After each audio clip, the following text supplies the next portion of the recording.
ओम शांति। तो आज एक बहुत अच्छा विषय पर चर्चा करेंगे।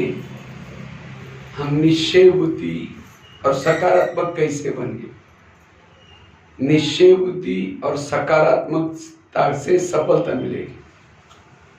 तो सभी का निश्चय है परमात्मा के ऊपर। परमात्मा आए हैं, सत्युग आने वाला है, सृष्टि परिवर्तन हो रहा है। निश्चय निश्चय का आधार है नशा। निश्चय का आधार है नशा चढ़ेगी और साथ में निश्चय होगा, वो परमात्मा के श्रीमत प्रमाण चलेगा। इसलिए और निश्चय के लिए आधार है, पहले जो हम सुनते थे वो ठीक है या ब्रह्मा कुमारी में जो सुनाया जा रहा है वो ठीक है। ये दोनों का जब चिंतन करेंगे तब आपको सत्य, क्योंकि बाबा भी कभी कभी मुरली में कहता है, बच्चे ये बताओ मैं जो बोल रहा हूँ वो ठीक है या दुनिया में जो करे वो ठीक है, जज करो। अगर निश्चय नहीं होगा तो कुछ समय के बाद यहाँ से चला जाता है। इसलिए निश्चय बुद्धि, गीता में भी कितना कहा है, निश्चय बुद्धि विजयंती संशय बुद्धि विनशंति।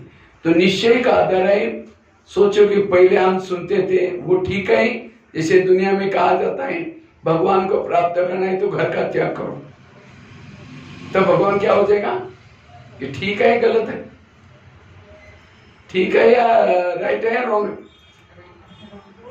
बताओ क्यों रॉन्ग है। जब तक घर का त्याग नहीं करेंगे भगवान प्रसन्न नहीं होगा। तो कौन सा घर, जिस घर में रहते हो वो घर की बात नहीं, ये शरीर आत्मा का घर है। इसको भूलने से, आत्मा समझने से परमात्मा प्रसन्न हो जाएगा। भाव उसका ये है। लोगों ने क्या समझा, घर बार छोड़ करके जंगल में जाना। वो घर बार नहीं छोड़ना है, इस शरीर को भूलना है। क्योंकि शुरू से लेकर के लक्ष्मी नारायण का राज्य चलता है। गृहस्थी तो शुरू से लेकर के कहा कुछ किया।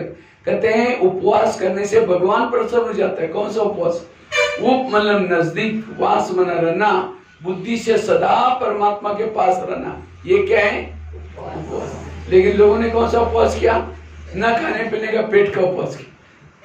अब जिस दिन उपवास करेंगे और आपको कहेंगे उठाओ, हाँ मैंने कुछ खाया नहीं, सवेरे से मैंने उठाने के लिए बोलते हैं और गुस्सा आएगा।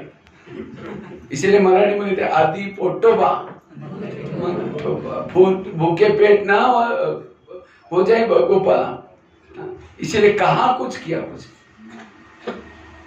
इसलिए आध्यात्मिक रहस्य कुछ अलग है। और उपवास करना मतलब क्या करना, उसे भगवान से क्या लेना देना। अब समझो कोई प्रधानमंत्री के विरुद्ध में आप उपवास करो, हड़ताल करो, तो प्रधानमंत्री को अच्छा लगेगा, ये मेरा काम से ठीक नहीं है, इसीलिए लोगों ने क्या किया, उपवास हड़ताल किया। इसी तरह हमने भी भगवान को कहा, भगवान ये मेरा काम कर, नहीं तो 2-3 दिन हड़ताल। उपवास मतलब हड़ताल। अब वो हड़ताल करते करते आखिर अपना धाम छोड़ के आया, फिर पूछता है कि अच्छा क्यों हड़ताल किया। अब फिर भी उसको सुनने के लिए नहीं जा रहे, फिर भी हड़ताल कर रहे हैं। हमने इतना दिन क्यों उपवास किया, भगवान तुम धाम छोड़ के आओ, हमको ज्ञान दो, ये दो। फिर अब आए हैं, फिर भी हम हड़ताल कर रहे हैं, उसकी सुन ही नहीं रहे। जिन्होंने सुनेंगे उनको सत्युग में लेके जाता है। इनके पीछे आध्यात्मिकता कुछ छिपी हुई है। कहते हैं बलि चढ़ाने से भगवान प्रसन्न है। कौन सी बलि, मैं अपने मैंपन को छोड़ना। परमात्मा कराता है, मैं कुछ नहीं कराता, लेकिन लोगों ने मैं करने वाली बकरी को बलि चढ़ा। कहते घर घर में लक्ष्मी आएगी, लक्ष्मी आने के लिए क्या तैयारी करते हैं, क्या करते हैं, हाँ एक स्वच्छता करते हैं और क्या करते हैं, लाइटिंग करते हैं। तो लाइटिंग करने से लक्ष्मी आई, लक्ष्मी आएगी भी कैसी, लक्ष्मी आते हैं आड़ा। लक्ष्मी आते हैं किसके ऊपर, उल्लू के ऊपर, जिसको मराठी में गुबड़ बोलते हैं। और गुबड़ को लाइट में दिखता नहीं है। जिस समय पूरा घर में, और वैसे तो लक्ष्मी उसी समय इसीलिए आती है क्योंकि अमावस्या होती है। दिवाली में क्या होते हैं, और लोगों ने क्या किया, उसको लक्ष्मी को पता है कि मेरा वो ना वाहन तो अमावस्या में नीचे जाएगा, लेकिन लोगों ने यहाँ लाइटिंग लगा कर रख दिया, इसीलिए लक्ष्मी आई नहीं। ये येड्याचा बाजार है जिसको मराठी में कहते हैं। फिर फटाका बजाएंगे बड़ा बड़ा, उल्लू घबरा करके कहीं और चला जाएगा। अगर दिवाली में लक्ष्मी आना है तो क्या करना चाहिए? पूरी घर की लाइट बंद करके रखो, उसके बाद शहर की लाइट बंद करके रखो, अपने दरवाजे खोल कर रखो। वैसे खामोश होते हैं, हर एक के घर में लक्ष्मी आती जाती मिलके। लेकिन हमने फटाका बजाया और साथ में दीपक जलाया, इसीलिए लक्ष्मी आई। तो कौन सी दीपक? या आत्मा का दीपक जला दो, कौन सी सफाई करो? ईर्ष्या। इसीलिए हर आध्यात्मिकता की पीछे रचे। जैसे हम मंदिर में पहले चप्पल उतार करके जाते हैं अंदर मंदिर में, लेकिन कौन सी चप्पल उतारो? ये शरीर की चमड़ी को बाहर रखो, फिर प्रभु के पास आ जाओ। ये चप्पल भले यहाँ भी पहन के कोई बात नहीं, लेकिन असली चप्पल कौन सी? शरीर को भूल जाना। वहां गया मंदिर में, मैं इंजीनियर हूं, मैं इस भाग में, वो कोई प्रसन्न नहीं होगा। ये तिलक लगाया, ये तिलक लगाया, लेकिन आत्मिक स्मृति में टीका ही नहीं। ये टीका क्यों लगाया? टीका करता है तुम आत्मिक स्मृति में टीका, वो तो स्मृति तो है नहीं, ऐसा लगा दिया बस। इसलिए अर्थ का क्या किया? कृष्ण को कहा, कृष्ण कौन है? कृष्ण एक तरफ तो भगवान बोला, और दूसरी तरफ क्या किया? कहते जब गोपिका नहाने के लिए जाते थे उनके वस्त्र चुराता। अब बताओ, मेरे को एक कॉलेज में बच्चों ने पूछा, सर जब कृष्ण वस्त्र चुराते बहनों की, उनको भगवान मान लिया, और हम किसी को कुछ छेड़ते तो हमको तो पिटाई करके जेल में डालते, ऐसा क्यों होता? तो क्या सचमुच कृष्ण ने गोपी के वस्त्र चुराए? तो वास्तव में इसका आध्यात्मिक रहस्य है। जब हम नहाने के लिए, कहा नहाने के लिए? सेंटर क्या है? पाठशाला क्या है? ज्ञान स्नान करने, आत्मा का ज्ञान स्नान करने का स्थान है। ये तो थोड़ा सा डबका है, बड़ा सा स्थान कहाँ है? यहाँ नजदीक भी है ना, यहाँ नजदीक है पीस पैलेस, उससे भी बड़ा जगदम्बा, उससे भी आगे जाओ माउंट आबू, वो तो सागर ही है। तो वहां हमें अगर स्नान करने के लिए जाना है तो क्या करना है? जब स्नान करने के लिए ज्ञान स्नान करते हैं तो परमात्मा की जो मुरली चलती है, ये मुरली कौन से कागज पर चलते हैं? बांस, बांबू का क्या बनता है? कागज बनता है, और उसी के ऊपर मुरली चलते हैं। जब ये मुरली बजती है, वो मुरली नहीं काट वाली बांस, वो भी बांस के वादे होते हैं, ये भी बांस के हैं। जब यह मुरली बजते हैं, हम देह भान का वस्त्र भूल जाते हैं, आत्मक स्वरूप में टिकते हैं। ये है वस्त्र चुराना। लेकिन लोगों ने क्या दिखाया? गोपी का बहनें नहाने के लिए थी और उनके वस्त्र चुराए। इसलिए कृष्ण को किसी ने, भगत ने पत्र लिखा, श्री कृष्ण जी आप मत आना, क्योंकि यहाँ आजकल गोपिका के पास, सबके पास मोबाइल है। अगर किसी के वस्त्र चुराए पुलिस स्टेशन जाना पड़ेगा। और आजकल गोपिका नहाने के लिए तालाब में नहीं जाती, आजकल सभी के घरों में क्या है? बाथरूम बने हुए अलग अलग। तो वास्तव में इसके पीछे आध्यात्मिकता कुछ अलग है, और हमने किया कुछ, इसलिए फायदे के बजाय क्या हो गया? कई तो लोग दूसरे बोलते हैं, तुम्हारा एक है कमजोर और दूसरा है चोर। राम को क्या बोलते? कमजोर, कहते आपने इसको। तो वास्तव में सीता, कौन सी सीता की चोरी की, कौन सी सीता क्या, इसके इतना आध्यात्मिक रचे। इसीलिए इसका चिंतन करो तो क्या हो जाएगा? निश्चय बैठेगा। जैसे सप्ताह के 7 दिन है, पहला दिन कौन सा है? पहला दिन सप्ताह का कौन सा होता है? सोमवार। किसका वार है वो? शिव जी का। कहते हैं परमात्मा शिव ने सभी को सोमरस पिलाया। कौन सा? हम कौन हैं, हम कहां से आए, कहां जाना है, हमारे जीवन का लक्ष्य, ये 7 दिन के ज्ञान को कहते हैं सोमरस। और जो ये सोमरस पीता है उसका ही प्रभु से मंगल मिलन हो जाता है। क्योंकि 7 दिन में ज्ञान में क्या मिला? हम कौन है, वो परमात्मा का आराधना है, हम कौन है, ये सारा ज्ञान मिला। और इसीलिए सोमरस पिया, परमात्मा से मंगल मिलन मनाया। इसीलिए सोमवार के बाद कौन सा दिन आया? मंगलवार। जब मंगल मिलन मनाया, सोमरस पिया, सभी की बुद्धि विशाल होगी, बेहद की होगी। पहले क्या बुद्धि थी? मेरे बच्चे, मेरा परिवार, कुएं का मेंढक, अपने घर को ही सब कुछ समझते थे। लेकिन अब पता चला नहीं, संसार का हर व्यक्ति हमारा भाई है, सब हम एक घर के हैं, सब अपने हैं, बुद्धि विशाल होगी। इसीलिए तीसरा दिन कौन सा आया? बुधवार। जब बुद्धि विशाल होगी, सोमरस पिया, मंगल मिलन मनाया, बुद्धि विशाल हो गई, उसी को सदगुरु प्रसन्न हो गया, इसलिए तीसरा दिन सदगुरुवार। और जिसको सदगुरु प्रसन्न हो गया, असंभव बातें संभव हो गई।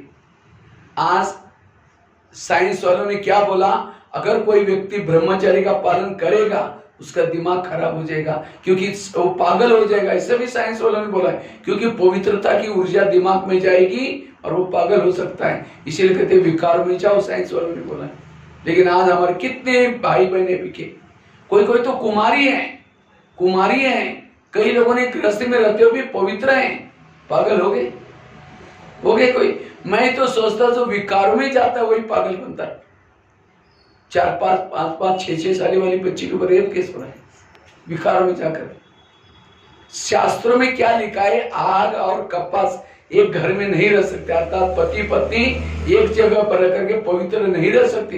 लेकिन आज कितने पवित्र हैं, क्यों? सत्य ज्ञान मिले, इसलिए क्यों? कौन है साथ में? सदगुरु है, परमात्मा साथ में। इसलिए इस कलयुग में इतना विकारी दुनिया में भी संभव हुआ। इसका मतलब हमारे साथ में कौन है? बाबा है। भले दिखता नहीं है लेकिन हर पल साथ में।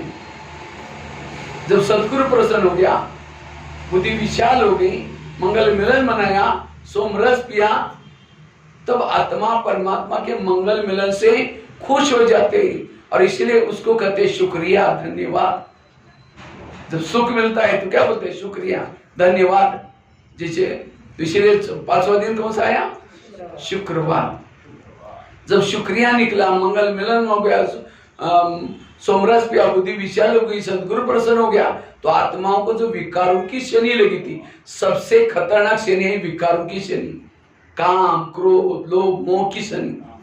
और जिसको यह शनि लगी कहीं का भी नहीं रहता हूं। क्यों? जैसे कोई जिलेबी खाता है उसको मुरमुरा फीका लगता, अच्छा नहीं लगता। इसी तरह जिसने अतीन्द्रिय सुख की अनुभूति की उसको ये विकार संस्कार बुरे लगते, फीके लगते, इसलिए विकारों से मुक्त हो गया, शनि से मुक्त हुआ। इसलिए 6ठा दिन कौन सा आया? शनिवार। शनि खत्म होगी। देखो कैसे सिस्टम है। पहले तो हमें सोमरस पिया, फिर परमात्मा से मंगल मिलन हो गया, फिर बुद्धि विशाल होगी, फिर सदगुरु प्रसन्न हो गया, फिर शुक्रिया निकला, शनि खत्म होगी। जब शनि खत्म हो गई तब क्या होता है? जब हम धरती पर आकर के जन्म मरण के चक्कर में फंसे थे, उसे हमारी छुट्टी हो गई। इसीलिए संडे का दिन छुट्टी का दिन। सब बच्चे वो संडे के दिन कहाँ रहते? अपने मम्मी पापा के साथ रहते। तो हमारा भी संडे आने वाला है, सब कहाँ जाएंगे? अपने मम्मी पापा के पास जाएंगे, छुट्टी हो जाएंगी यहाँ से, धरती से।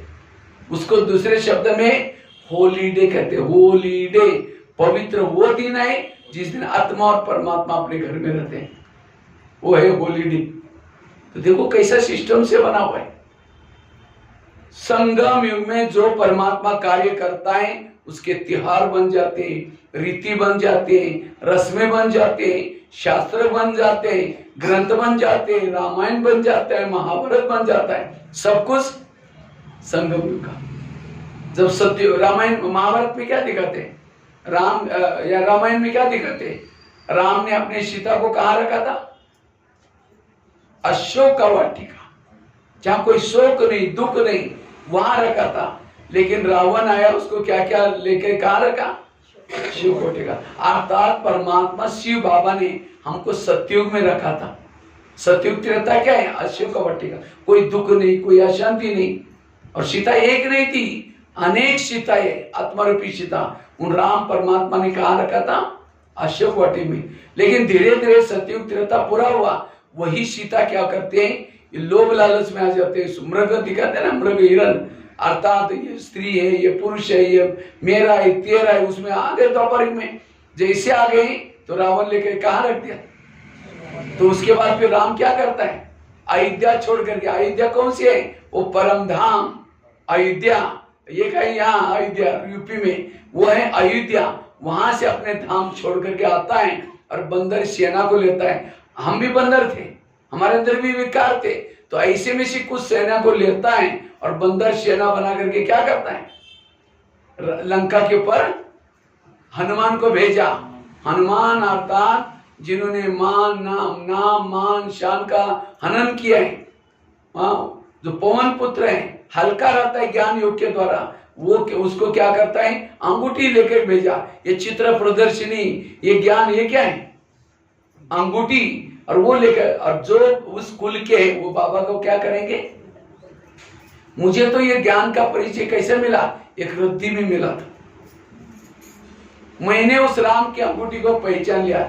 जो सतयुग त्रेता वाली आत्माएं वही इस ज्ञान को पहचानेगी, बाकी कितना किसको भी माता मारो मानेगा ही नहीं, क्योंकि सतयुग में आने वाला है ही नहीं वो। कोई तो ड्रेस देख करके ज्ञान में आया, किसी ने ब्याज देख के ज्ञान में आया, कोई कैसा ज्ञान में आया। इसलिए अब ये जब फिर सभी सीताओं को संदेश दिया, उसके बाद ये सृष्टि में क्या होता है, महाभारी विनाश होता है। और विनाश होने पर सारी आत्माएं सीताओं को कहां लेके जाता है, अपने अयोध्या में लेके जाता है। और उसके बाद फिर सतयुग आता है। इस तरह से देखो रामायण बना, वर्तमान का यादगार है। वो अभी रामायण चल रहे हैं, महाभारत भी चल रहा है, अभी महाभारत चल रहा है। महाभारत का सार क्या है, हे अर्जुन तुम अपने घोड़े के लगाम अपने क्या करो, हाथ में रखो। अर्थात हे मानव अपने इंद्रियों को अपने वश में रखो। किसके अंदर, घोड़ा गाड़ी के रथ में बैठ करके दिखाते वो कृष्ण बैठा, कृष्ण नहीं, शिव बाबा।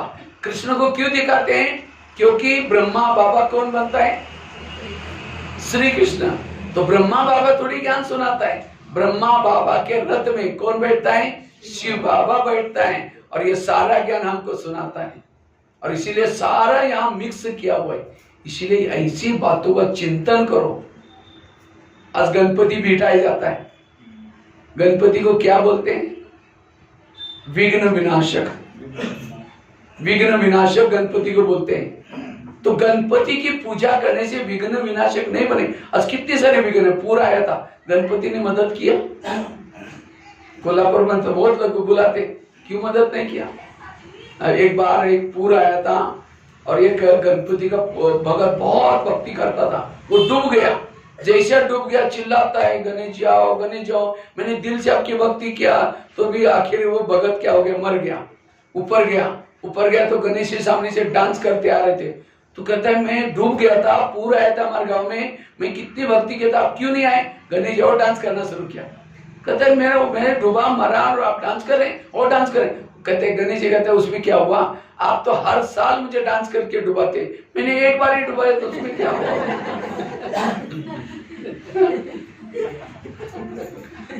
अब उसको डुबाते उस समय ये गणेश जी के भगत कहते गणेश जी मैंने बहुत भक्ति किया, मैंने कुछ जीवन में मांगा नहीं, केवल मुझे एक मोटरसाइकिल चाहिए, मेरे को खेती में जाना होता है। तो गणेश जी बताए मैं खुद ही सुबह पर जाता हूँ, तुमको मोटरसाइकिल कहाँ से दोगे।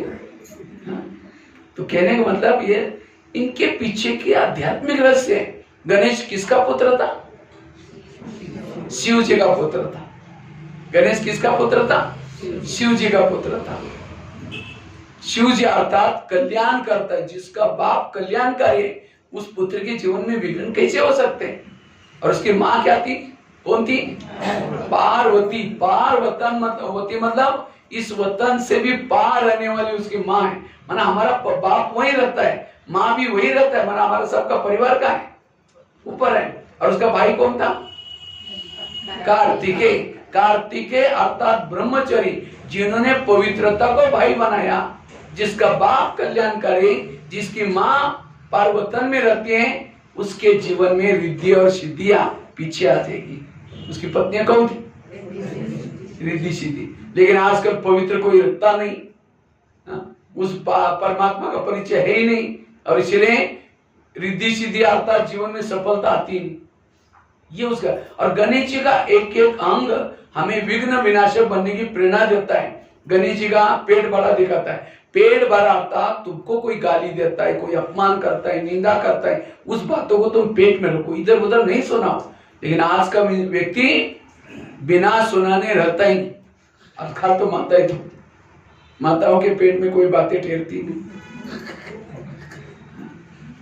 इधर का दरवाजा बंद करो, सबका ध्यान इधर है, सुनने की तरफ ध्यान नहीं है। इधर से तरफ सबका ध्यान नहीं, देखो मैं सुना रहा हूँ लेकिन ध्यान इधर है। दादी को, जानकी दादी जब कोई जब मुरली चल रहे हैं लेकिन कहीं कोई आया के दरवाजे, सबका ध्यान, दादी को बिल्कुल अच्छा नहीं लगता। मैं भी जब मैं बच्चों को भी पढ़ाता हूँ, देखता सबका ध्यान है, मतलब सुनने की तरफ ध्यान, कितने अच्छे पॉइंट्स मिस हो जाते हैं। तो मैं आपको बता रहा था माताओं के पेट में कोई बातें ठहरते नहीं, इसलिए माताओं में सहन शक्ति बहुत कम है। पति ने कुछ बोला, फटाक से थप्पड़ थोड़ी मारेगी, चुप तो बैठेगी, लेकिन जैसा पति ऑफिस में गया या खेती में चला गया तो क्या करेंगे? जो लेट आते हैं उनको आगे तो बिठाओ, नहीं तो सबका ध्यान फिर गड़बड़ हो जाए।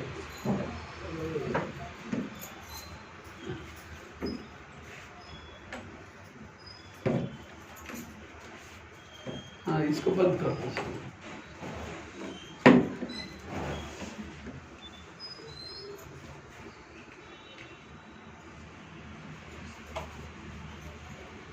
तो मैं आपको बता रहा था,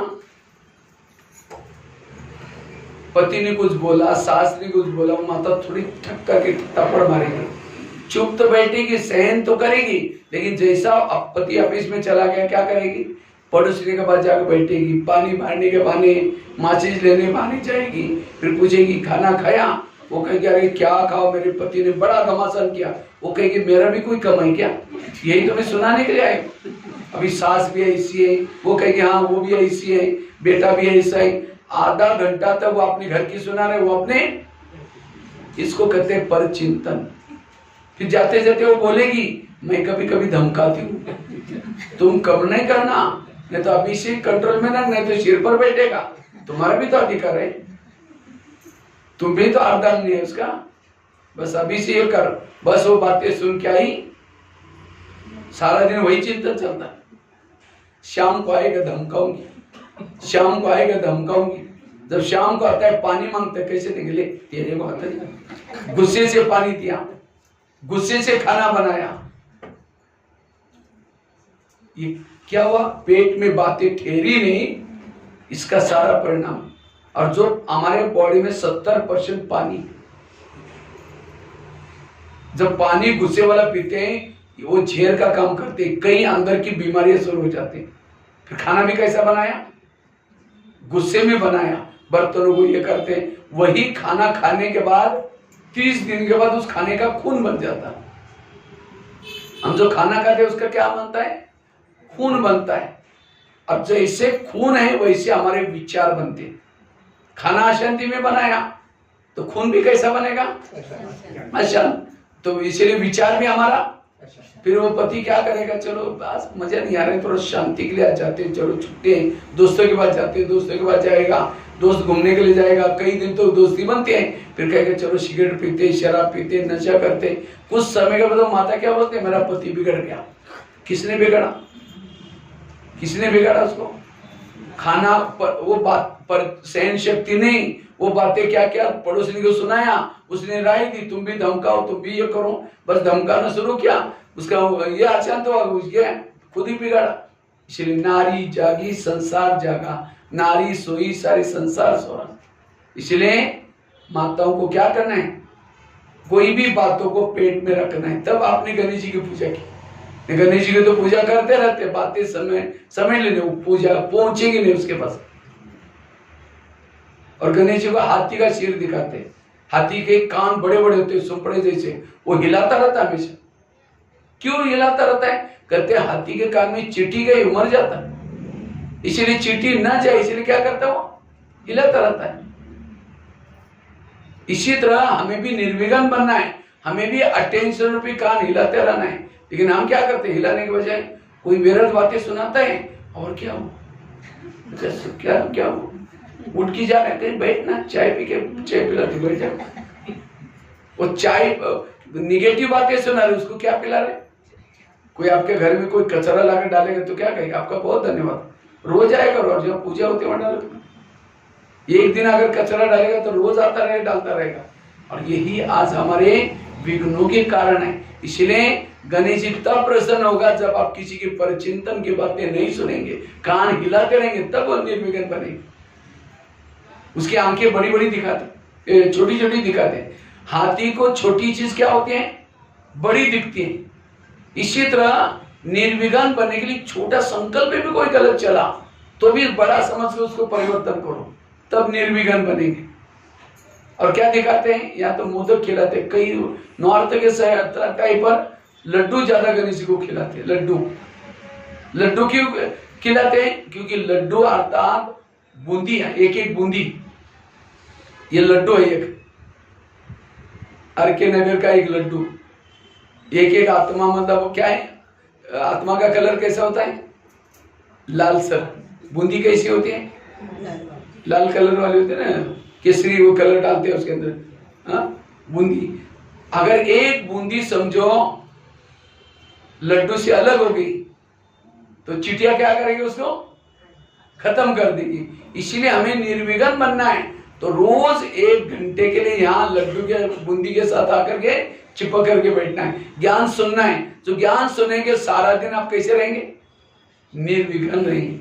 अगर 15 दिन यहाँ सेंटर पर आएंगे नहीं और जो बूंदियों के साथ आएंगे नहीं तो चिट्ठी क्या करेंगी? माया चिट्ठी हप कर देगी। इसलिए अगर निर्विघ्न बनना है, ज्ञान योग जरूर करना है, तब निर्विघ्न बनेंगे। और क्या दिखाते हैं? गणेश जी डांस करता है, एक पांव ऊपर एक पांव नीचे।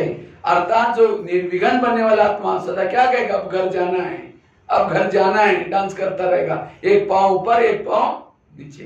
तो इसी तरह ये जो भी शास्त्र बने, मूर्तियां बनी, इनके पीछे बहुत बड़ा राज है। जैसे स्कूलों में दिखाते हैं सरस्वती। सरस्वती किसके ऊपर बैठी है? मोर के ऊपर। और किसके ऊपर बैठी है? हंस के ऊपर। और किसके ऊपर बैठी है? कमल के ऊपर। कौवे के ऊपर तो नहीं बैठी ना। कौवा अर्थात अंदर कुछ बाहर कुछ। कोई भाई या बहन सामने नहीं है और 2-4 दिन में उसकी बुराई करे, वो ऐसी है, ये ऐसी है, ऐसी है। अचानक है, ओम शांति है, अभी हम आपको याद करें। मुख में राम, बगल में छुरी। अब उसके दिमाग में ज्ञान बैठेगा। इसलिए पर चिंतन से बचना, अंदर बाहर स्वच्छ बनना। सोचे वाले के दिमाग में ज्ञान बैठता है। कमल बनो। कमल अर्थात इस दुनिया में रहते हो भी बुराई से बचकर रहना, निगेटिव से बच करके रहना, इससे वो है कमल बनना। मोर अर्थात पवित्र आचरण करना। और तब सरस्वती अर्थात ये ज्ञान हमारे दिमाग में बैठेगा और जहां सरस्वती है वहां लक्ष्मी आएगी। इसलिए हर चीजों में आध्यात्मिकता छिपी है। लेकिन आज लोगों ने क्या किया? अर्थ का क्या किया? एक भाई ज्ञान में चलता था 1 साल से, एक बार होटल में गया और 1 किलो समोसा मंगाया। समोसा जानते हैं? मैदे को बेल करके आलू भरते हैं, 1 किलो समोसा मंगाता है और मैदे का छिलका फेंकता है और मसाला निकाल करके खाता है। तो मैनेजर ने बोला तो मैदा पसंद नहीं करते? कहता पसंद तो करता हूँ, लेकिन आजकल मैं ब्रह्मा कुमारी आश्रम में जाता हूँ। उन्होंने कहा कि बाहर का नहीं खाना, इसलिए बाहर का निकाल करके अंदर का खाना। उसका अर्थ ये है। तो अर्थ का क्या क्या? कई समझो पति पत्नी ज्ञान में चल रहे, पति पति को कहते भाई जी चलो जल्दी, नहीं तो मुरली पूरी हो जाएगी। अगर ये कोई पड़ोस नहीं सुनेगी तो अरे ये तो अपने पति को भाई जी बोलते हैं। और कभी जाकर उनको ज्ञान सुना, हमारे ज्ञान बहुत अच्छा है ना, आप भी आओ ना। कहीं हमको टाइम नहीं, उनको टाइम है, आने की इच्छा है, लेकिन उनको लगता है अगर इनके ज्ञान में चलेंगे, जैसे इन्होंने अपने पति को भाई जी बनाया, हमको भी बनाना पड़ेगा, इसीलिए नहीं आएंगे। तो बाबा का भाव ये नहीं कि अपने पति को भाई जी बोलो। बाबा का भाव है जो भाई और बहन की जो दृष्टि उड़ती वो पति के साथ रखो, ये उसका भाव है। कभी कभी बाबा ये भी शब्द यूज करते हैं, बच्चे देह से संबंधी को भूल जाओ और मुझे एक बाप को क्या करो। अब कई भाई बहने क्या करते हैं, संबंधी के यहाँ जाना बंद करते हैं। बाबा कहता है ना ये तो अज्ञानी, नहीं जाना है। और कभी 10-12 साल के बाद जाएंगे, ज्ञान सुनाएंगे, हमारा ज्ञान बहुत अच्छा है, अब चलो ना, भगवान आए, सत्युग आने वाला है। कहीं हमको टाइम नहीं, उनको टाइम में आने की इच्छा है, लेकिन उनको लगता है अगर इनके ज्ञान में चलेंगे, जैसे इन्होंने हमको छोड़ा, हमको भी सबको छोड़ना पड़ेगा, नहीं आएंगे। तो बाबा का भाव ये, छोड़ो मतलब मन बुद्धि में नहीं रखो उनको, भले सबके बीच में रखो, लेकिन बुद्धि किसके तरफ रखो? बाबा के पास। बुद्धि से भूल जाओ, बाकी घर में रहना है, कुछ छोड़ना नहीं, कुछ नहीं। लेकिन कभी हम उल्टा कर लेते तो उल्टे बीच से सुल जाते हैं। इसलिए अर्थ का अनर्थ नहीं करने का शिष्य था, नहीं एक शेठ जी थे। तो शेठ जी ने क्या किया, अपने बेटे को बुला कर लिया। कहता है बेटा मैं तुमको 3 बातें सुनाता हूँ, क्योंकि मैं अभी आज हूँ कल हो कहने को कोई भरोसा नहीं। क्योंकि शेठ जी थे, वो व्यापारी था बड़ा, सामने दुकान था और सामने मकान था उसका रहने का। सामने दुकान था, अपोजिट साइड में मकान था और बीच में रोड था। तो शेठ जी ने कहा तुम मेरे से भी बड़ा शेठ जी बनना चाहते हो, तुम जीवन में 3 बातें करो। शॉर्ट में बताया उसको। कहता है तुम छाव में जाना और छाव में आना। तुम क्या बनेगा? शेठ बन जाएगा। तुम मीठा खाना और मीठा खिलाना, क्या बनेगा? शेठ जी बनेगा। तुम देते रहना, किसी कुछ भी नहीं लेना, तब क्या बनेगा? शेठ बनेगा। अब 3 बातें सुनाई। वो कुछ समय के बाद वो पिताजी बीमार थे, वो चल पड़े, शरीर छोड़ गया। कुछ समय के बाद बेटे को याद आ गया, पिता ने मुझे 3 बातें सुनाई। क्या? छाव में जाना और छाव में आना, मीठा खाना और मीठा खिलाना, देते रहना, पीछे कुछ नहीं लेना। तो बेटा क्या करता है, घर से लेकर के दुकान तक पत्रा डाल देता है, टीन डाल देता है छाव में जाने और आने के लिए। क्योंकि बाप ने कहा था ये करेगा तो क्या बनेगा? शेठ जी बनेगा। तो दूसरी बात क्या किया, रोज कोई ना कोई आता है, उसको मिठाई बना करके खिलाता है, खुद भी खाता है, क्योंकि बाप ने कहा था कि मीठा खाना और खिलाना। तीसरी बात, कोई भी घर में आता है देता रहता है, किसको कंबल देता है, किसको चेयर देता है, कोई ना कोई चीजें देता रहता है, क्योंकि बाप ने कहा देते रहना, किसी कुछ भी, इसे क्या बनेगा? शेठ बनेगा। तो कुछ साल के बाद क्या हो गया, मीठा खाने से शुगर पेशेंट हो गया, क्योंकि मिठाई कोई खाएगा तो क्या हो जाएगा, और बनाने के लिए पैसे चाहिए, मिठाई के लिए ज्यादा तलना होता है, फिर शक्कर भी महंगे, वो कंगाल हो गया, बीमार हो गया। उसके बाद छाव में जाने से दुकान में आने वाले गिराई बंद हो गए, क्योंकि छाव में तो 12 बजे भी रहेगी, 1 बजे भी, तो लोग आते देखते इसका दुकान तो बंद है, आने वाले गिराई बंद हो गए। तो कंगाल बीमार हो गया, दुकान वाले गिराई बंद हो गए, और देते रहने से उसके बाप ने जो भी कुछ कमाया था मेहनत करके सारा पूरा हो गया, घर खाली हो गया। अब कब तक देते रहेगा, सारी चीजें खत्म हो गई। तो एक दिन उसको लगता है पिताजी ने तो मुझे कहा था कि तुम शेठ जी बनेगा, और मैंने 3 बातें जो बोली वो भी किया, मैं तो शेठ जी बना ही नहीं, ये तो पिताजी ने मुझे धोखा दे दिया। तो अपने दोस्त को फोन किया कि दोस्त थोड़ा कुछ यार मुझे पैसे उधार चाहिए। उसने कहा क्यों भाई? कहता अरे पिताजी तो मर गए, मरते मरते मुझे धोखा दे के मर गए। बोला क्या धोखा दिया? कहा कि तुम शाम में जाओ, मीठा खाओ, देते रहो, इसी शेठ जी बनेगा। बोले तुमने क्या किया मीठा खाने के? बोला मैं रोज मिठाई बना करके खाता था और औरों को भी खिलाया। उसने कहा अरे पिताजी ने तुम्हें बहुत अच्छी बातें बताई, पिताजी ने शेठ जी बनने के लिए कहा कि मीठा खाना और खिलाना, मतलब तुम्हारे दुकान में जो भी ग्राहक आते इनके साथ मीठा बोलो, अच्छा बोलो। अगर तुम अच्छा मीठा बोलते हैं तो सब गिराई कहाँ आते? तुम्हारे पास आते। कहते अरे वो दुकान वाला बड़ा मीठा बोलते है, बहुत अच्छा है, दोस्तों को भी लोग बोलते हैं ना, तुम उसके पास जाना। भाव पिताजी का ये था, लेकिन तुमने तो समझा ही नहीं। उसने क्या किया, मीठा खाया और खिलाया, मीठा बोला तो ही नहीं, तो शेठ जी बने और ही कंगाल हो गया। पिताजी ने ये कहा था कि छाव में जाना आता, दिन निकलने से पहले दुकान में जाना। दिन निकलने से पहले क्या होते हैं? छाव रहते हैं। और मना पिताजी का भाव यह था कि दिन उगने से पहले दुकान खोलो और बंद कब करो? रात हो जाएगी, सारा दिन 12 घंटा दुकान, सारा दिन तुम्हारा क्या चाहिए? खुला चाहिए। तो लोग आते रहेंगे, लेते रहेंगे, तो क्या बनेगा? शेठ जी में कितनी अच्छी बात बताए, लेकिन उसने टीन का शेड डाल दिया, छाव में गया और छाव में आया, बात को उल्टा किया।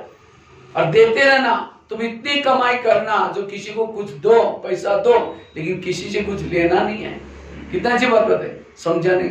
इसी तरह आज हमारे शास्त्रों में, ग्रंथों में उपवास करो, बलि चढ़ाओ, आप ये को कितनी अच्छी अच्छी बातें बताई, लेकिन आज हमने ना समझा, ना कोई समझाने वाला मिला। नारियल तोड़ो, भगवान प्रसन्न हो जाएगा। कौन सा नारियल? वो फल वाला नारियल? नारियल जो आपके अंदर जो रियल नहीं है, गलत संस्कार है, उसको तोड़ो, मतलब छोड़ो, तब भगवान प्रसन्न हो जाएगा। हमने कौन सा नारियल तोड़ा? ये आत्मा का प्रतीक है, नारियल का फल।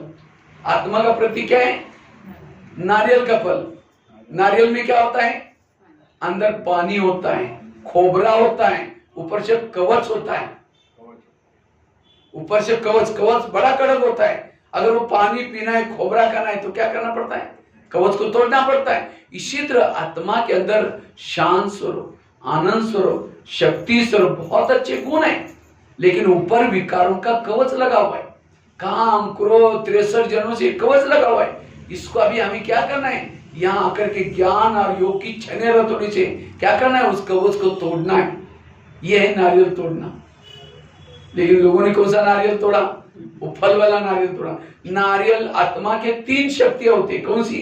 मन, बुद्धि और संस्कार। इसीलिए नारियल को भी 3 होल होते हैं ना, 3 होल, 3 उसके आंखें जैसे होते हैं। ये मन, बुद्धि और संस्कार का प्रतीक है। और नारियल को केवल रखते नहीं मूर्ति के सामने, उसको तोड़ेंगे, पानी करेंगे, सामने तोड़ कर रखेंगे, फिर कहेंगे भगवान प्रसन्न हो गया। तो हमने भी क्या किया?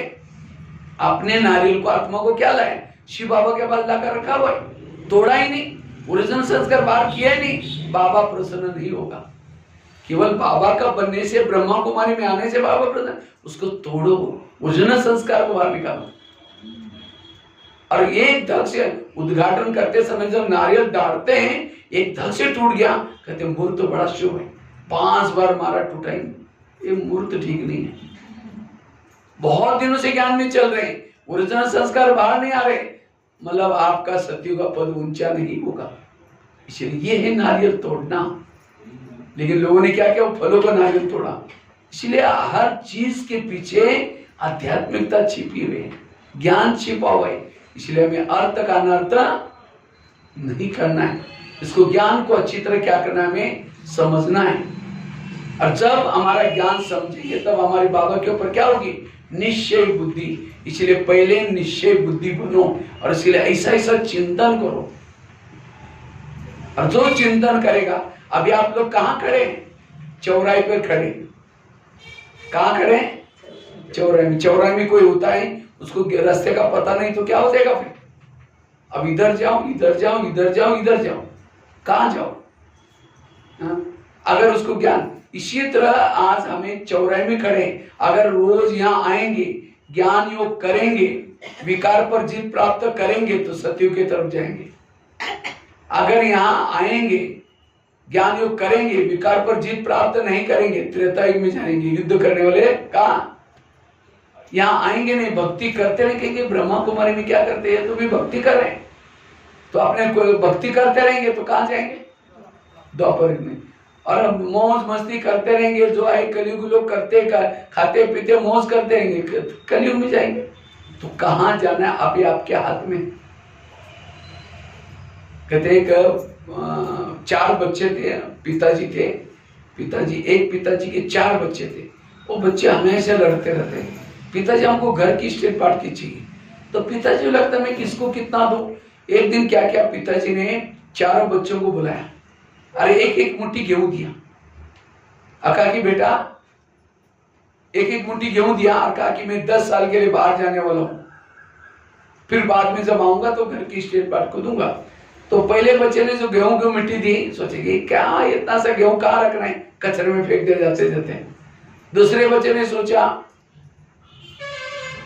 ये अनाज है, वो अपना गेहूं की बोरी थी उसके अंदर डाल दिया, अनाज पीस के खा लिया। तीसरे के बच्चे ने सोचा बाप की कोई अमानत है, एक डब्बा सोने का मंगवाया और उसके अंदर रख दिया, संभाल कर रख दिया। चौथे बच्चे ने क्या किया, अपना खेती वाला जो काम करने वाला उसको बुलाया, कहा कि इस गेहूं को बोना, जब आएगा उसका सारे बीज फिर बोना, जब 10 साल तक बोते रहना। तो 10 साल के बाद फिर पिताजी आए, तो 4 बच्चे बोलने लगे हमको घर की स्टेट चाहिए। तो बाप ने कहा ठीक है शाम को आना, मेरे पास मैं दे दूंगा। तो शाम को 4 बच्चे आए, तो पिताजी कहते हैं तुमको मैंने 10 साल पहले गेहूं दिया था, वो कहाँ है? पहले बच्चा कहता है मैं कचरे में डाल दिया उस समय। दूसरे को पूछा तुमने क्या किया, कहता उसी समय में अनाज में डाल के पीस के खा लिया। तीसरे बच्चे को कहा तुमने क्या किया, अभी लेके आता हूँ, फटाफट जाकर के डब्बा लेके आया, इसमें रखा है सोने के डब्बे में। चौथे को पूछा तुमने क्या किया, कहते अब उसको लाने के लिए बैलगाड़ी चाहिए। क्या चाहिए? देखो देते समय क्या दिया था, मुट्ठी, और उन्होंने चारों ने अलग अलग यूज किया। तो पहले बच्चे को कहा तुम्हें कोई चीज की कदर नहीं है, अगर मैं घर की स्टेज दे भी दूंगा तुम ऐसे उड़ा देगा जैसे गेहूं को बेच दिया, इसलिए तुम घर का झाड़ू पोछा करने का काम करोगे। और चौथे बच्चे को कहा तुम घर का मालिक बनना, अगर तुमको घर को बढ़ाने की अक्ल है तुम घर का मालिक बनना। इसी तरह परमात्मा शिव भी क्या करता है, इस धरती पर आता है, आ करके हर मानव को ये ज्ञान का बीज देता है। ये सभी मानव तक ब्रह्मा कुमारी का ज्ञान पहुंचेगा, कोई भी वंचित नहीं रहेगा। कई कहेंगे क्या ये लोग बोलते हैं सत्युग आने वाला है, ये होने वाला, किसने देगा, ये तो फालतू बातें लिया और कचरे में डाल दिया। कई क्या करेंगे, ये लोग अच्छा काम करते हैं, ब्रह्मा कुमारी मस्त काम करते हैं, अच्छा खुद नहीं करेंगे लेकिन कहेंगे अच्छा काम करते हैं, भावना वो दोपहर में आते हैं। कई क्या करेंगे, ज्ञान को लेंगे अपने बुद्धि में रखेंगे, अपना जीवन अच्छा बनाएंगे, माना अपने सोने के डब्बे में रख दिया अपने तक, वो कहाँ आएंगे, त्रेता युग में। और जिन्होंने इस ज्ञान को सुना, धारण किया और औरों को सुना करके बढ़ाया, वो सब सतयुग में आते। तो आपको देखना कि कहाँ आना है, कचरे में फेंकना है क्या, ये लोग अच्छा करते हैं हम ऐसे रहना है, ये सोने का अपने ही डब्बे में रखना है क्या, औरों को सुनाना है। मुझे तो देखो एक रद्दी में एक किताब मिला था छोटा सा, आज कहाँ पूरा, मैं खुद तो अपने जीवन को बनाया लेकिन 40 साल से समर्पित हो गया और आज पूरा भारत में जाकर के 12,000 कॉलेज में जाकर उसको फैला दिया, 12,000 कॉलेज में, 1100-1200 जेलों में। इसलिए अपने हाथ में, इसलिए हमें निश्चय बुद्धि चाहिए। और निश्चय बुद्धि की कई बार मैं ट्रेन में बस में कहीं जाता ना, मेरा बैच वगैरह देख करके लोग बोलते अच्छा आप ओम शांति वाले, ब्रह्मा कुमारी वाले, हम भी ओम शांति को मानते हैं। हमने कहा आप रोज मुरली के लिए जाते हैं, मुरली के लिए तो नहीं जाते, अमृत लौटते हैं, अमृत क्या होता है, मैंने काय को मानते हैं। भगवान को मानना मतलब भगवान के श्रीमत को मानना, उस ज्ञान प्रमाण चलना, उसको कहेंगे भगवान को मानना। इसलिए उसके मत प्रमाण चलो, इसके लिए निश्चय चाहिए। निश्चय नहीं होगा तो फिर संशय बुद्धि विनश्यन्ति। और दूसरी बात है सकारात्मक सोच वर्तमान समय रखो, हमेशा पॉजिटिव रहो, सकारात्मक रहो, कभी भी निगेटिव ना सोचो। वर्तमान समय में व्यक्ति जो दुखी है, परेशान है, किसके कारण, निगेटिव के कारण, मन में नकारात्मक विचारों के कारण दुखी है। अगर आपको सुखी बनना है तो कैसे बनाओ, पॉजिटिव। क्योंकि जो व्यक्ति निगेटिव है उसको रात को चैन की नींद नहीं आएगी। जिसका चिंतन निगेटिव है, व्यर्थ है, उसका दिमाग हमेशा गर्म रहता है। निगेटिव वालों को कर्म योग नहीं होगा, बैठ करके योग नहीं लगा सकता। निगेटिव वाला आत्मचिंतन परमात्मा चिंतन नहीं कर सकता। समझे किसी ने कुछ आपको बोला है और यहाँ करके योग में बैठेंगे, मैं आत्मा हूँ, शांत स्वरूप हूँ, शक्ति स्वरूप हूँ, फिर कहेंगे मेरे को उन्होंने क्यों बोला, फिर कहेंगे छोड़ो कोई बात नहीं, मैं आत्मा हूँ, शांत स्वरूप हूँ, फिर कहेंगे 15 दिन पहले भी तो बोला था, फिर कहेंगे ठीक है मैं आत्मा हूँ, शांत, फिर कहेंगे चलो कोई बात नहीं, लेकिन सबके बीच में क्यों बोला, कहाँ इसका ध्यान रखेगा। इसलिए हमें निगेटिव को पॉजिटिव बनना, सकारात्मक बनना जरूरी है। और जितना सकारात्मक चिंतन करेंगे, पॉजिटिव बनेंगे, उतना सुखी बनेंगे। निगेटिव वालों का दिमाग हमेशा गर्म रहता है, और जिसका दिमाग गर्म होता है उसके दिमाग में केमिकल उतरते हैं, शरीर की बीमारी होती है। इसलिए कहते हैं ना, जिसका पाँव गरम, पेट नरम, दिमाग ठंडा, उस घर में कोई डॉक्टर है उसको मार दो डंडा। पाँव को कैसे रखो, गरम, पेट को नरम, दिमाग को, लेकिन आजकल उल्टा होता है, पाँव रहते ठंडे और दिमाग रहता है गरम। आज किसी को पेट की बीमारी होती है, ईर्ष्या वाले विचार चलाने वालों को पेट की बीमारी होती है। इसलिए मराठी में भी कहते हैं ना, तुम्हाला पाहून तुझे पोटात दुखते काय। ईर्ष्या करने वालों को पेट की बीमारी। आज किसी को दूर का कम दिखता है, दूसरे की बुराई को आंखें फाड़ फाड़ के देखेंगे। आज किसी का ब्लड प्रेशर बढ़ गया, बीती हुई बातों को याद किया, बीपी हाई होगी। आज किसी को अस्थमा होता है, कोई भी बातों को पेट में दबा कर रखेंगे, क्या हुआ, कुछ नहीं हुआ, अरे नाराज है, नहीं कुछ नहीं हुआ, हुआ बहुत कुछ है, दबा कर रखेंगे, दमे का प्रॉब्लम। आज किसी को ज्वाइंट पेन होते हैं, गुस्सा करने वालों को ज्वाइंट पेन, मसल दर्द होते हैं, क्या हुआ, कुछ नहीं हुआ। इसलिए जॉइंट पेन, गुस्सा नहीं करना है। आज किसी को स्पॉन्डिलाइट होता है, सर्वाइकल, रास्ते में जा रहे सब्जी लाने के लिए जा रहे मार्केट में, देखिए वो क्या करती है, वो क्या करता है, इधर उधर देखने वालों को स्पॉन्डिलाइट होता है। फिर डॉक्टर के पास जाएंगे कि डॉक्टर जी मेरे गले में आजकल अकड़न हो रहे, तो डॉक्टर चेक करता है, कहता आपको स्पॉन्डिलाइट हुआ, इसका इलाज करके डॉक्टर एक बड़ा सा पट्टा लगाते गले में। तो पट्टा लगेगा 6 महीना, ना इधर देखेंगे ना इधर देखेंगे, सीधा देखते जाना पड़ेगा। अगर पहले सीधा देखो तो प्रॉब्लम। तो शरीर बीमार क्यों पड़ा? मन बीमार पड़ा पहले, निगेटिव। इसलिए पॉजिटिव बनो, सकारात्मक बनो। आज किसी को शुगर होती है, डायबिटीज। शुगर कोई मीठा खाने से नहीं होती, होती है 30% मीठा खाने से, 70% टेंशन, निगेटिव। क्या टेंशन होता है? मैं इसकी सास हूं, मेरा मानती नहीं, हाँ, मैं इसका पति हूं, मेरी कोई कदर नहीं करता। वो कई बार क्या होता है, हम जब छोटे थे ना तो उस समय गाँव में रहते थे, तो कभी कभी बैलगाड़ी को खेती में लेके जाते थे, बैलगाड़ी संडे के दिन वगैरह। तो हमारा एक पाला हुआ कुत्ता भी रहता था। वो कुत्ता क्या करता था, बैलगाड़ी के नीचे नीचे से चलता रहता था। लेकिन अगर उस कुत्ते के सामने दूसरा कोई कुत्ता आया, बस टूट पड़ता था, झगड़ा करता था उसके साथ। क्यों? मैं इतनी बड़ी बैलगाड़ी लेके जा रहा हूं, तो मेरे रास्ते में क्यों आ रहा है? क्या कुत्ता बैलगाड़ी लेके जा रहा है? वो तो बैल के ऊपर उसका बोझ है, वो आराम से खाली चल रहा है, उसको मिथ्या अभिमान है कि मैं बैलगाड़ी लेके जा रहा हूँ। इसी तरह आज कईयों को लगता है मैं घर चला रहा हूँ, खाना खाने के लिए बैठेगा, नमक कम है, थाली को इतना जोर से फेंकेगा, मेरी कोई कदर नहीं करता, मैं ना होता तुम लोग भूखे मरते, मैं ना होता तो भी मेरी कोई कदर नहीं करती, क्या खाना बनाया। ये उसको मिथ्या अभिमान है कि मैं घर चला रहा हूँ। वो चला जाएगा, घर चलेगा, दुकान चलेगा, दुनिया चलेगी, संसार चलेगा। इसलिए अभिमान वालों को गुस्सा आता है। गुस्से वालों को क्या होता है, टेंशन आने से केमिकल उतरते, शुगर हो जाते हैं। और क्या होता है टेंशन, मी मराठी में कहता मी आई याला मी शिकवलं, सवरलं, लहानाचं मोठं केलं, ज्या वेळेचं लग्न झालं आपल्या बायकोचं म्हणतो, माझं ऐकतच आता माझं असं होणार आहे, भविष्यामध्ये पता नहीं काय होणार है, ये टेंशन, टेंशन। और इसी से केमिकल्स होते हैं, शुगर हो गई। तनाव को इंग्लिश में क्या बोलते हैं? टेंशन। टेन मतलब कितना? 10, और सन मतलब बच्चे, टेंशन मतलब 10 बच्चे। अब किसी के 10-12 बच्चे, माँ बाप शांति से बैठेंगे, एक आएगा पापा जी मेरे कपड़े चाहिए, मेरी फटी में, ठीक है बेटा पेमेंट होगा 30 तारीख को दूंगा।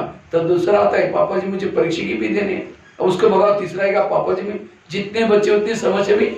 इसीलिए आजकल कहते हैं छोटा परिवार सुखी परिवार। उन बच्चों की इच्छा पूर्ण करो, माँ बाप भी सुखी, वो भी सुखी। तो हमारे बच्चे कौन से अनेक संकल्प विकल्प, मुझे ये करना है, ऐसा करना है, बहुत सारे संकल्प पैदा करते हैं। और शाम को जब ध्यान में बैठेंगे, वही पैदा किए हुए संकल्प आपको हिलाते रहेंगे, पापा जी मम्मी जी। आज तनाव क्यों आता है? क्योंकि अनेक इच्छाएं औरों को देख रहे हैं। उसके बाद अभी मैं कोई जगह पर गया था, कई 2-4 बच्चे डिप्रेशन में, तो एक बच्चे को मैंने कहा तुमको क्यों डिप्रेशन, क्या हुआ? कहता मैं दोस्तों के पास जाता हूँ, दोस्तों की अच्छी अच्छी बाइक देखता हूँ, उनके अच्छे अच्छे मोबाइल देखता हूँ, और हमारे पास कुछ है ही नहीं, और इसीलिए मेरे को टेंशन। औरों को देख करके उसकी भी इच्छा जागृत हो रही। इसीलिए आज हर व्यक्ति डिप्रेशन में, तनाव में, टेंशन में। इसलिए कभी भी नेगेटिव नहीं सोचो, पॉजिटिव सोचो। आज किसी को ब्रेन हेमरेज होता है, कारण क्या है? हमारे ब्रेन में बालों से भी महीन नसें होते हैं। वो नसें क्या होते हैं? नसों से खून चलता है, लेकिन जब हम ज्यादा सोचते हैं, वो नाजुक नसों से तेजी से खून बहता है और नसें फट जाते हैं, उसका कोई इलाज नहीं। इसलिए कोई कुछ भी बोले, कुछ भी करे, लेकिन अपने मन को शांत रखो, स्थिर रखो, तब आपके लिए जान है। अगर आपकी जान अच्छी है तो आपके लिए जान है, दुनिया है। अगर आपकी जान ही चली, दुनिया क्या काम किया?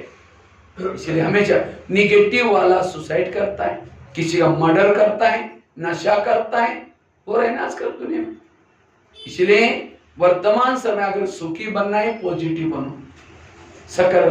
घर में एसी है, गाड़ी है, सब कुछ है, अगर चिंतन ही निगेटिव है, एसी गाड़ी का भी सुख कितना भी कमाओ रख रख, जो निगेटिव सोचता है उसके घर में लक्ष्मी वास नहीं कर सकती, उसके घर में बरकत नहीं हो सकती, उसके घर में पानी के मटके भी सूख जाते हैं। इसलिए पॉजिटिव बनो। पॉजिटिव वाला देवता बनता है, निगेटिव वाला समझ जाओगे क्या बनेगा वो। तो मैं खुद निगेटिव या पॉजिटिव कैसा पता चलेगा? सामने से कोई व्यक्ति आ रहा है, उसका चेहरा देखना पसंद नहीं करते, रास्ता बदल करके जा रहे हैं, आप निगेटिव है।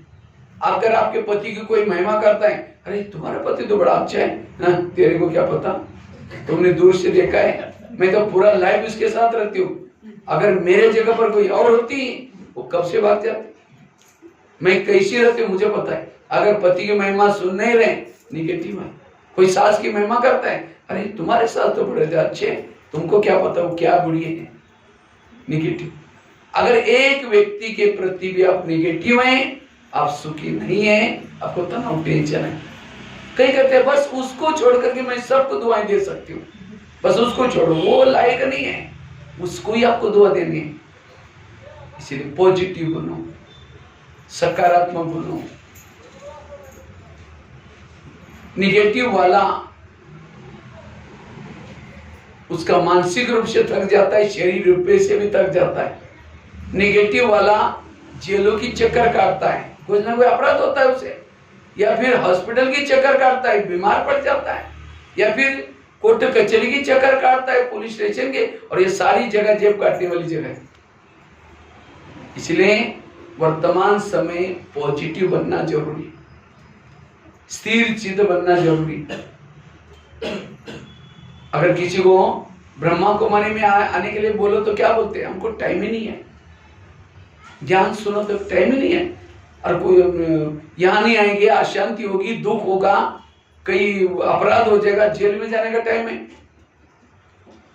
अगर यहाँ बुलाएंगे नहीं आएंगे, तो कोर्ट कचहरी में जाने का टाइम है, हॉस्पिटल में सोने का टाइम है, बीमार पड़े।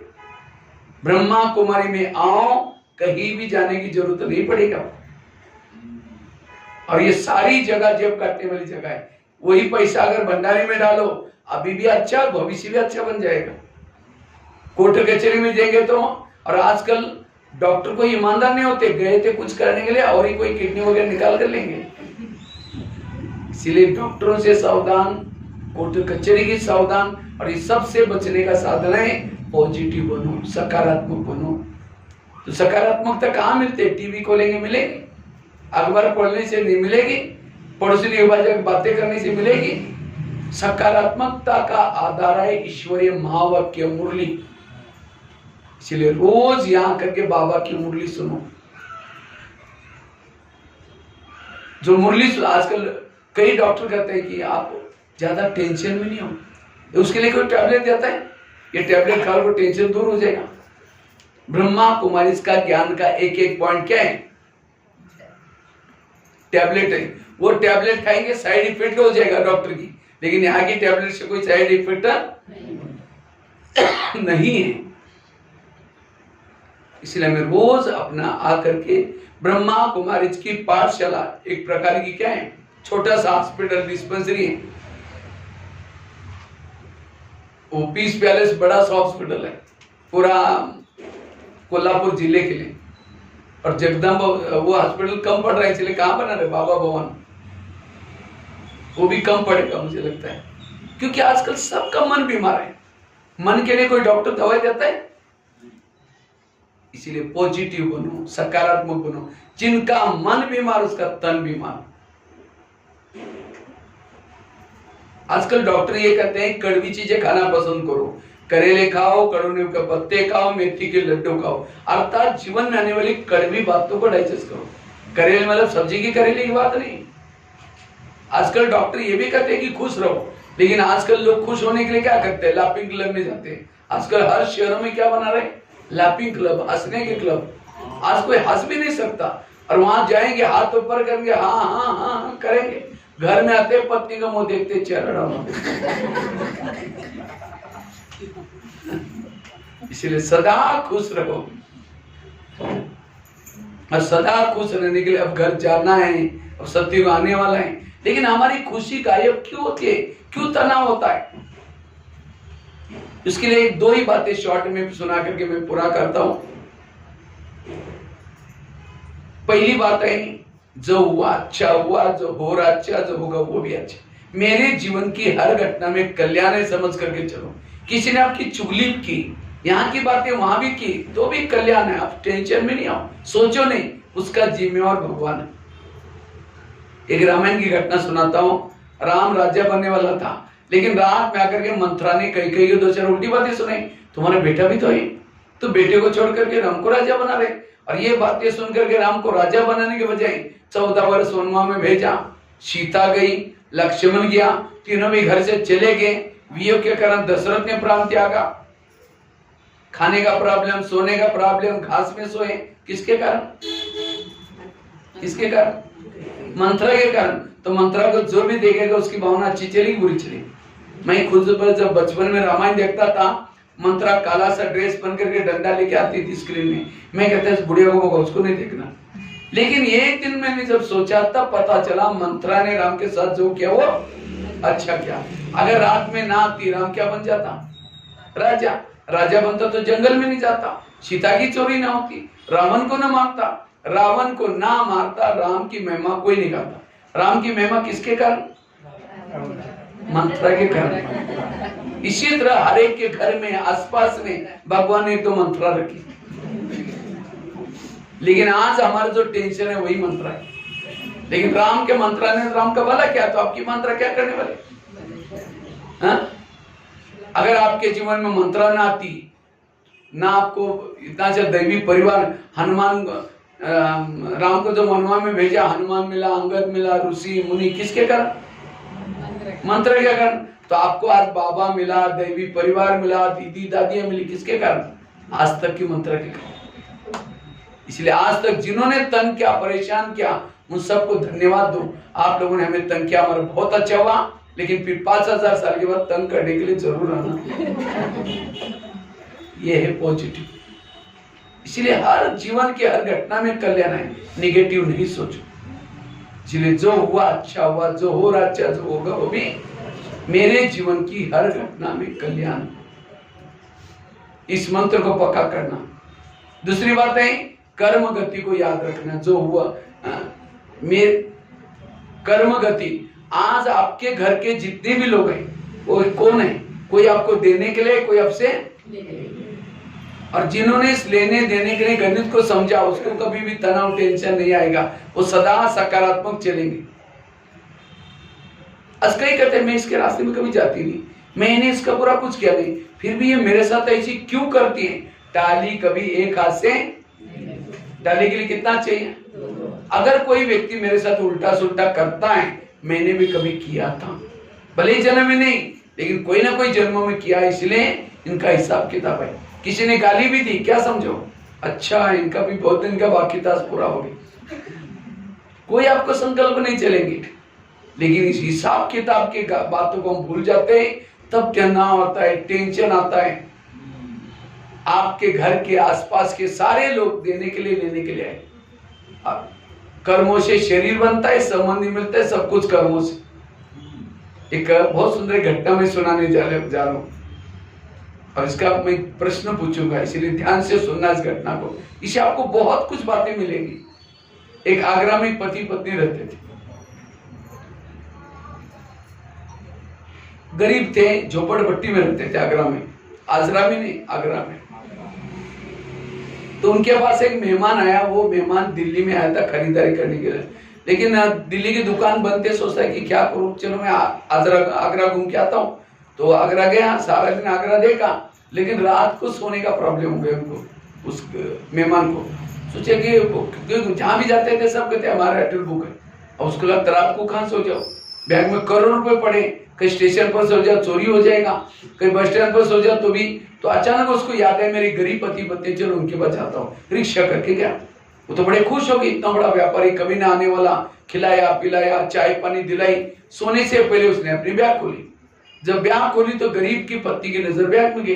देखा उसके पास 50 के, 100 के, 500 के बहुत सारे बंडल है। उसको लगता है 2-4 बंडल हमको मिल जाए तो हमारी गरीबी क्या हो जाएगी, दूर हो जाए। रात में नींद नहीं आई, 12-1 बजे बाहर गई, बड़ा से एक पत्थर लाया, क्योंकि बैग सिरानी थी, वो पत्थर सीधा उसके सिर में मार, उसका तो मर्डर हो गया।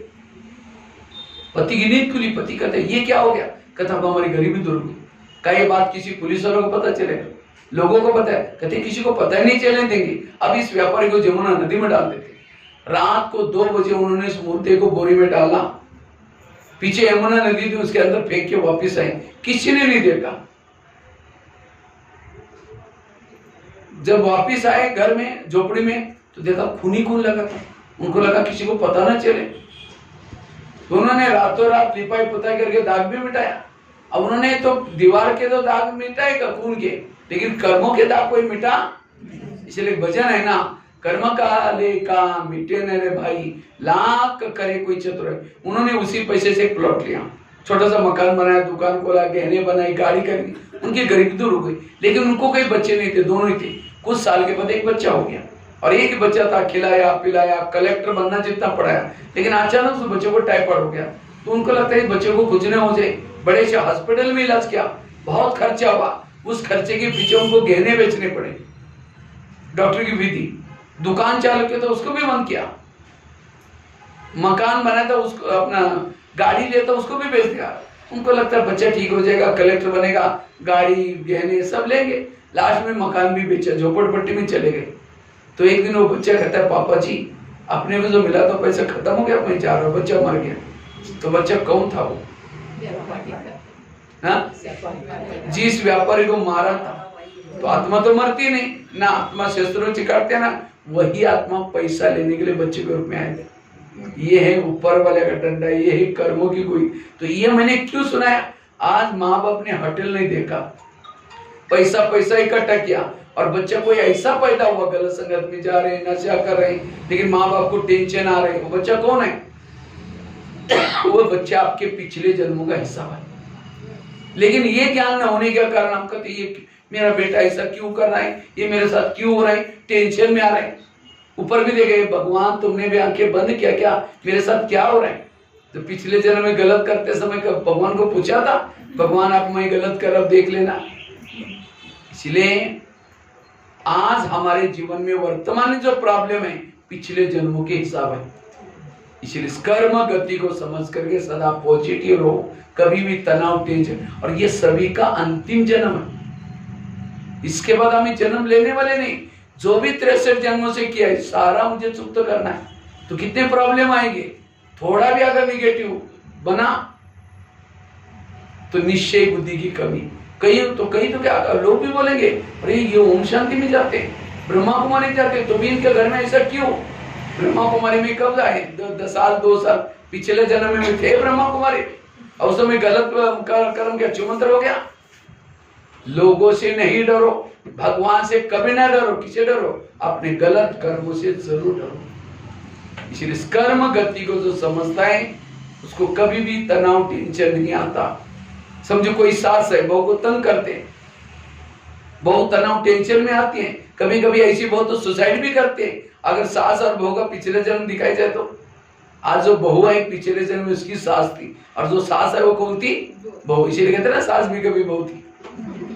अगर आपका पति तंग करता है इसका मतलब मैंने भी कोई जन्म में तंग किया था, मेरा हिसाब चुप हो रहा है। बाबा गौरी जाकर के कहो बाबा पति को बहू के अच्छी तंग करके मेरा हिसाब जल्दी पूरा करो, क्योंकि मुझे घर चलना है। कभी भी टेंशन नहीं आएगा। इसलिए पॉजिटिव बनो, सकारात्मक बनो, अपने जीवन संकल्प को बचाओ, और तब जाकर के योग लगा सकते हैं, अवस्था अच्छी बना सकते हैं, सुखी बन सकते हैं, कर्म योगी बन सकते हैं। तो ये 2 बातें, एक तो निश्चय बुद्धि, और उसके लिए कैसे मैंने चिंतन करना है, भक्ति की बातें क्या है, ज्ञान की बातें क्या है, रामायण क्या है, महाभारत क्या है, इसका अगर आप चिंतन करेंगे आपको लगेगा जिस मार्ग में आप चलते हैं ये मार्ग योग्य मार्ग है। इतना दिन पत्तों को पानी डाला, पेड़ बढ़ेगा पत्तों को पानी, जड़ों को पानी, सारे देवों को देने वाला, सबको देने वाला कौन है? इसलिए अब हमें इस ज्ञान को समझना है। तो एक तो पॉजिटिव बनना, दूसरा निश्चय बुद्धि बनना, ठीक है? तब सफल बन जाएंगे, विजय बन जाएंगे। ओम शांति।